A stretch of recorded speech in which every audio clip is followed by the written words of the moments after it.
তো ফ্রেন্ডস, আমরা এখন চলে এসেছি নাচিন্দা মায়ের মন্দিরে। আর এসে যে দেখবো এতটা ভিড় কখনোই ভাবিনি।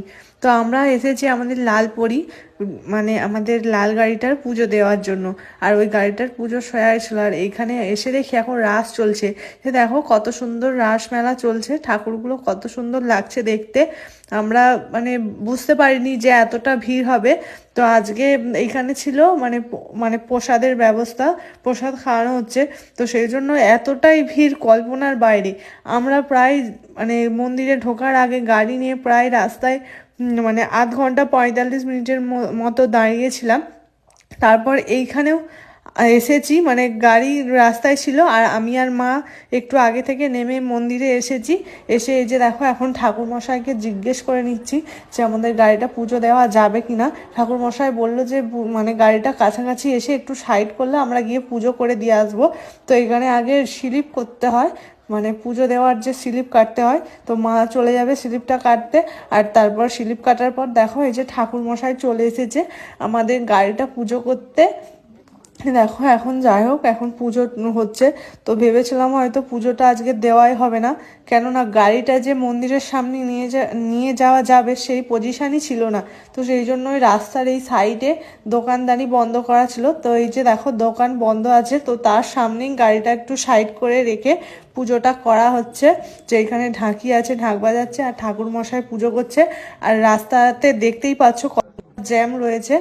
আর মানে প্রসাদ খাওয়াচ্ছে, তো অনেক মানে হাজার হাজার লোক প্রসাদ খাচ্ছে। এইরকম ভিড় সত্যি আমি জীবনে প্রথম দেখলাম যে প্রসাদ খাওয়ার জন্য এতটা ভিড় হয়েছে।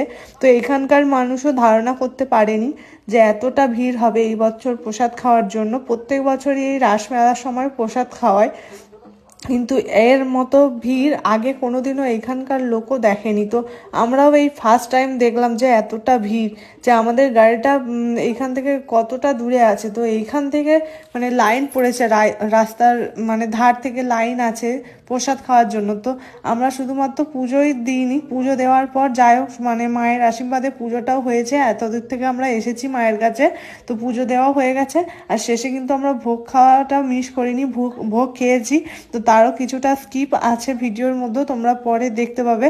আর এই যে দেখো মা এখন নারকোলটা ফাটিয়ে এই 4টে চাকাতে জল দিয়ে দিচ্ছে। আর এইখানে দেখো সবাই দাঁড়িয়ে আছে।